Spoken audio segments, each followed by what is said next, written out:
Live well, win well. It's On Point with Juandolyn Stokes on News and Talk 1380 WAOK. Want to welcome Miguel Lloyd sharing with us today from the 100 Black Men of Atlanta. Hi, how are you? Good morning. Good morning. Good morning. Okay. Yes, I can hear you. Certainly glad to have you to share with us right here on 1380 WAOK. Well, talk to us about the 100 Black Men of Atlanta launching the Brother to Brother series. Excited to hear about it. Yeah. Awesome. We appreciate you. Thank you so much for having me on to talk about this very important project. So Luis and I, executive director of the 100, we were just talking about some of the amazing brothers we have who are members of our organization. And we wanted to have an opportunity to sit down because we do such amazing work. You know, we have a large group of men who are based in servant leadership. But there's some pretty successful gentlemen who are members of our organization, both in their professional lives, and they really dedicate themselves to our organization and to our community. And so we said, well, let's sit down and let's have some conversations. And so this project kind of started about a year ago.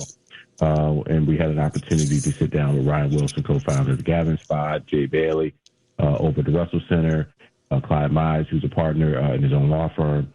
And we said what we wanted to do is also showcase members of our organization from various generations. We have 5 generations of men who are still here. That's great. Who have been members of our organization since our founding, going back to 1986. So very proud of the work that we do, but we're even more proud of the fact that these gentlemen are dedicated, and we want to sit down and let them tell their story about their personal lives as well as the service that they provide.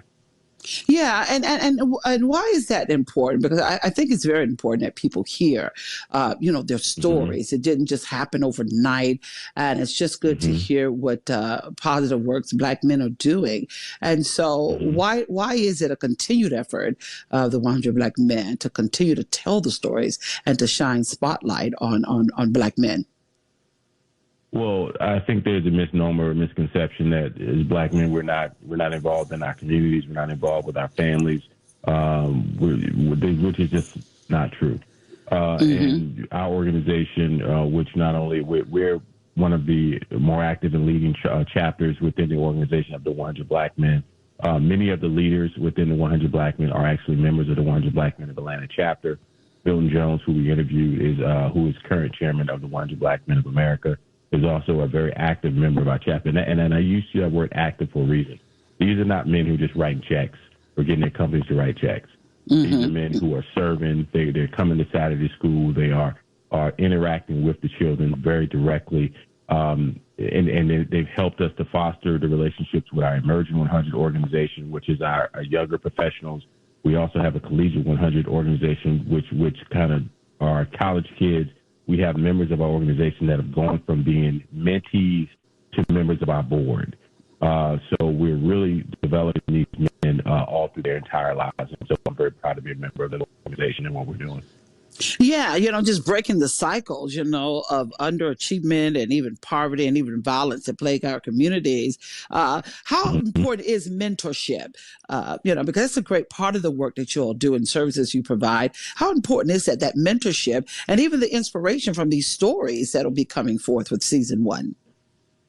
Absolutely. Mentorship is everything. And not only we believe in mentorship across a lifetime, right? As I mentioned, we have members of our organization who started off as mentees, who started off, people like Kevin Gooch, who's been our chairman. He's also now a servant with the 100 Black Men of America. He started off as a mentee all the way up through the process.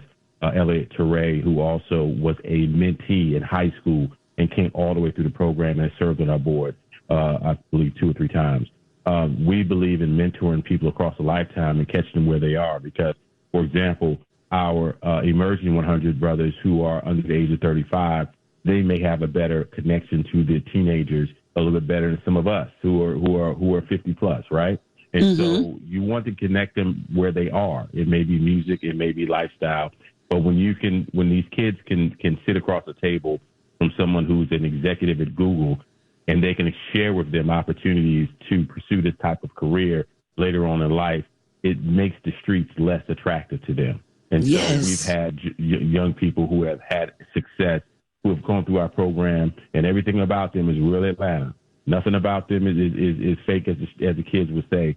But they've gone through the program, going to Georgia Tech, going to Stanford, and now they're very successful professionals in the world, and we're proud to say they're part of our community. That's awesome. And we are proud to, and of the work you all are doing in mentorship programs, servicing at-risk youth and even young professionals and men as well, telling their story. So how can we listen, watch this series 1 of the 100 Black Men launching this Brother to Brother series?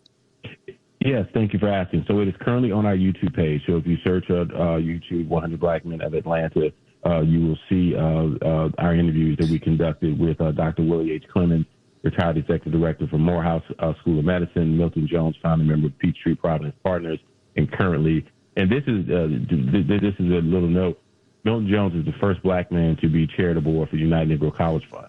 Wow. Wow. Right. And so he is a member of our organization who has been serving for many years. Ryan Wilson, who is the co-founder of the Gathering Spot, he was interviewed. James J. Bailey, as I mentioned, from the Russell Innovation Center for Entrepreneurship, and Clyde E. Mize Jr. That is our first season. But when I say we have such a pool of amazing men that we are going to interview during the course of this series, because we need to share and we need to provide resources not only to our students but also to the community, that they understand that the 100 Black Men of Atlanta, we do more than, we throw nice galas and all that is great, but we're doing the work. That's right. And so we want to make sure our philanthropic community understands how they can support us. Our community that we're serving can understand how we're supporting them. And then at the same time, you get to know these folks a little bit better, to get to know their backstory. Jay Bailey, whose wife is a national reporter on NBC, and they recently just had a child that he loves immensely. Talking about the generational wealth that he's building with his family and how how he's trying to achieve that. Those are things that beyond just what you see in a 2-minute social media clip or just shaking a hand at a meeting, you're going to get to know these people a little bit more. That's great. That's great. And I love it because this first season, you're kind of featuring, men from different industries and classes and generations of the organization. Absolutely. And I love that. I love this. Ryan Wilson is in his early 30s. Dr. Clemens is in his early 80s. And these brothers wonderful. Are all serving together in this organization. And we're very, very proud of the ability that we can get these men of varying generations to come together and work together for our youth. Wow, this is great. We can sit at the feet of these men of wisdom. Go to the YouTube channel, 100 Black Men of Atlanta. Hey, thanks a lot for sharing this with us. And thank you for all the continued work that you all are doing in the community. This is amazing. This is awesome. Thank you for joining us today and telling us all about it, Miguel. We appreciate it. Thank you so much for having us. I appreciate you. God bless. God bless. Healthy, stay connected, stay on.